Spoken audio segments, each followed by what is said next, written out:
मित्रों, आज थोड़ी देर पहले एक बहुत बड़ा वाकया पेश आया है और यूँ महसूस हो रहा है कि ये जो मिडिल ईस्ट के अंदर कन्फ्लिक्ट छिड़ा हुआ है गजा के हवाले से, ये शायद पूरे मिडिल ईस्ट को अब अपने लपेट में ले सकता है, क्योंकि इसके अंदर अब बाकायदा एक और मुल्क के साथ इजराइल की जंग छिड़ गई है।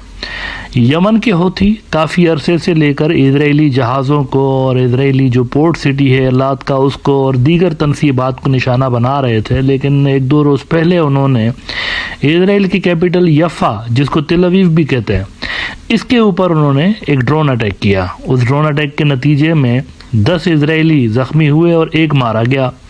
अब इस वाक़ये के 2 रोज़ के बाद आज ये एक बहुत बड़ी खबर आ रही है कि हुदैदिया, जो कि पोर्ट सिटी है यमन का, हौथियों का सिटी है, इसके ऊपर एक बहुत बड़ा हमला हुआ है। अच्छा, ये पोर्ट सिटी तो है ही, लेकिन यहाँ पर ऑयल स्टोरेजेस भी हैं, हौथियों की ऑयल स्टोरेजेस भी हैं और यमन भर को यहाँ से तेल जाता है, तो तेल की स्टोरेज के ऊपर हमला हुआ है आज थोड़ी देर पहले, और इसके नतीजे में कुछ शहादतें भी हुई हैं। वहाँ पर यमन के कुछ लोग वहाँ पर शहीद हुए हैं। एग्जैक्ट फिगर्स अभी तक सामने नहीं आई कि कितना नुकसान हुआ है, लेकिन यह तय है कि कुछ सिविलियन कैजुअलिटीज़ भी हुई हैं इस हमले के नतीजे में।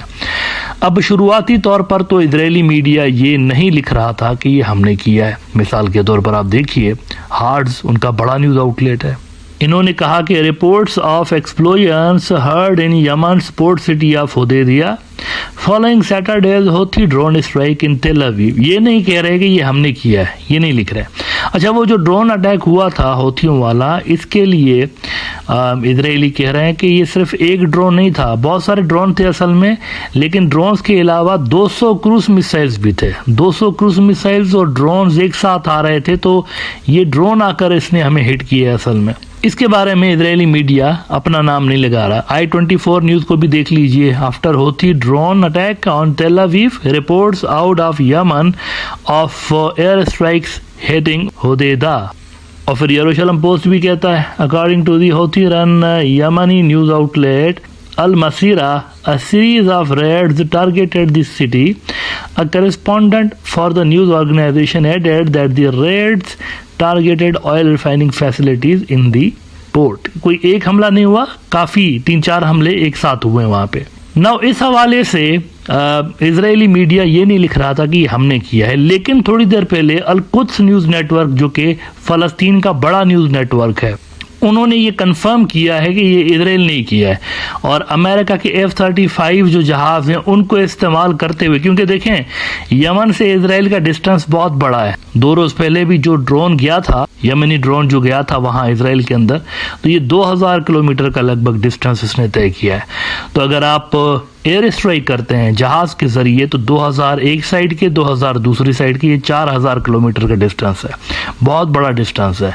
तो सवालात यहाँ पर शुरू में ये रेज़ किए जा रहे थे कि क्या ये हमला इजराइल ने किया है या अमेरिका और यूके जैसे करते रहे हैं हाल में यमन के ऊपर, तो ये भी क्या उसी तरह का कोई हमला था। लेकिन अल कुद्स न्यूज़ नेटवर्क कह रहा है कि नहीं, अमेरिकन ऑफिशियल्स कह रहे हैं कि ये F-35 जहाज़ों के ज़रिए उन्होंने हमला किया है। कुछ नेटवर्क कहता है कि US ऑफिशियल कन्फर्म्स टू वाला news Israeli F-35 fighter jets carried out air strikes in Yemen in response to the drone attack in Tel Aviv.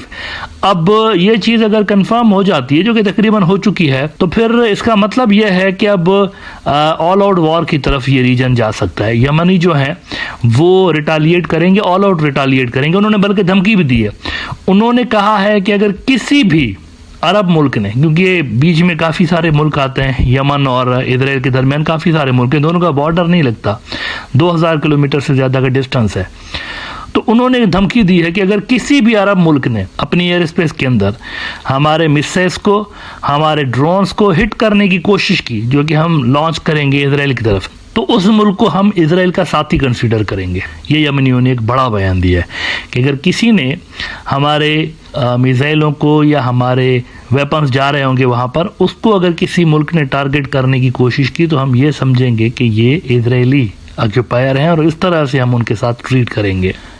अब जब तक आप ये प्रोग्राम देख रहे होंगे तो मुमकिन है कि यमन की तरफ से जो रिटालिएटरी कार्रवाइयाँ हैं वो शुरू हो चुकी हों तब तक, क्योंकि दिस इज ऑलमोस्ट सर्टेन कि यमन ही रिस्पॉन्ड करेंगे, हौथी रिस्पॉन्ड करेंगे, उन्होंने अनाउंस किया हुआ है। वो वैसे पहले ही रिस्पॉन्ड कर रहे थे, इस हमले से पहले भी उनकी तरफ से कार्रवाइयाँ जारी थी, लेकिन इजराइल ने ये फर्स्ट टाइम डायरेक्ट हमला उनके ऊपर किया है। तो इसका जो रिएक्शन होगा वो आपको शदीद होता हुआ नजर आएगा। इसका मतलब ये है कि अब इजराइल मल्टी फ्रंट वॉर के अंदर ऑफिशियली इन्वॉल्व हो गया है। लेबनान के साथ उनकी वहाँ पर लड़ाई ऑलरेडी जारी है। गजा के अंदर हमास एलिमिनेट उनसे नहीं हो सकी, 9-10 महीने गुजर गए, नहीं हो सकी, अभी तक वो वहाँ पर लकीर के फ़कीर बने हुए हैं। हर कुछ अरसे के बाद ये बयान दे देते हैं कि बस आखिरी हिस्सा बचा है हमास का, लेकिन फिर कुछ अरसे के बाद वही चीज़ें वहाँ से स्टार्ट हो जाती हैं, रॉकेट्स भी फायर हो रहे होते हैं और उसी तरह से कार्रवाइयाँ उनके सोल्जर्स के ख़िलाफ़ जारी होती हैं। तो वहाँ वो गजा के अंदर लड़ रहे हैं हमास से और नॉर्थ की साइड पे लड़ रहे हैं हिजबुल्लाह से, और तीसरा फ्रंट उन्होंने ये खोल दिया है। अच्छा, ऑयल फैसिलिटीज़ के ऊपर उन्होंने ये जो हमला किया है, मेरा नहीं ख्याल ये इतना कोई सिग्निफिकेंट इनके लिए कोई मसला होगा हौथियों के लिए। इसकी वजह यह है कि ऑयल की तो सप्लाई इनको अनलिमिटेड जारी रह सकती है, इनके बड़े स्ट्रॉन्ग टाइज हैं ईरान के साथ और ईरानी इनको अनलिमिटेड ऑयल सप्लाई कर सकते हैं। दुनिया के सबसे बड़े ऑयल प्रोड्यूसर्स में से ईरान एक है। तो ऑयल के हिसाब से ये जो अगर समझ रहे हैं कि ये इस तरह से डिस्ट्रॉय करके ऑयल फैसिलिटीज़ तो इनको तंग कर सकते हैं यमनियों को, I don't think it's gonna happen, क्योंकि जितना भी ये ऑयल वहाँ पर टारगेट करेंगे उतना ही 1-2 रोज़ के अंदर ईरान से पहुँच जाएगा इनके पास। सिग्निफिकेंट बात यह है असल में कि यमन की सॉइल पे हमला हुआ है, पहला डायरेक्ट हमला हुआ है इजराइल की तरफ से, तो इसका रेस्पॉन्स भी वैसा ही होगा। और इजराइल ने गालिबन अब ये भी रिवील कर दिया है कि वो किस तरह से यमन के ऊपर हमले कर सकते हैं। तो ये जेट्स के जरिए, F-35 फाइटर जेट्स के जरिए, दूसरा ये जेरिको और दीगर जो मिसाइल्स हैं इनके लॉन्ग रेंज वाले, उनके जरिए भी कर सकते हैं। ये 2 इनके पास गालिबन ऑप्शन है, तीसरा ऑप्शन इनके पास कोई नहीं है। इन 2 ऑप्शन के जरिए ही ये कर सकते हैं। एक और यहाँ पर इंटरेस्टिंग पॉइंट ये है, देखना यह है कि ये जो यमन के होती हैं इनके रशियंस के साथ भी अच्छे टाइज हैं, तो क्या इनको रशियन एयर डिफेंस सिस्टम्स मिलेंगे, ये भी देखना इंपॉर्टेंट होगा। और सर्टेनली रशियंस ये भी देखना चाहेंगे कि उनके एयर डिफेंस सिस्टम्स F-35 पर किस तरह से रिएक्ट करते हैं, क्योंकि वो स्टडी कर रहे हैं अमेरिकन टेक्नोलॉजी को। यूक्रेन के वॉर के अंदर भी वो स्टडी कर रहे हैं। अमेरिका और यूरोप वाले, नेटो वाले जो भी हथियार, नए हथियार यूक्रेन को दे रहे हैं, उसका ये काउंटर प्रोड्यूस करते जा रहे हैं। शुरू में वो जो नया हथियार है इनके लिए प्रॉब्लम क्रिएट करता है रशियंस के लिए, लेकिन कुछ अरसे के बाद वो इनइफेक्टिव हो जाता है, क्योंकि इनके जो साइबर वॉरियर्स और दीगर इनके जो एक्सपर्ट्स हैं वो इसका काउंटर पैदा कर लेते हैं। यहां पर भी देखना ये इंटरेस्टिंग होगा कि क्या इन अमेरिकन हथियारों के अगेंस्ट कोई रशियन हेल्प मिलती है इनको या नहीं मिलती हौथियों को। ईरानियन हेल्प तो इनको वैसे ही मिलेगी, दैट्स फॉर श्योर।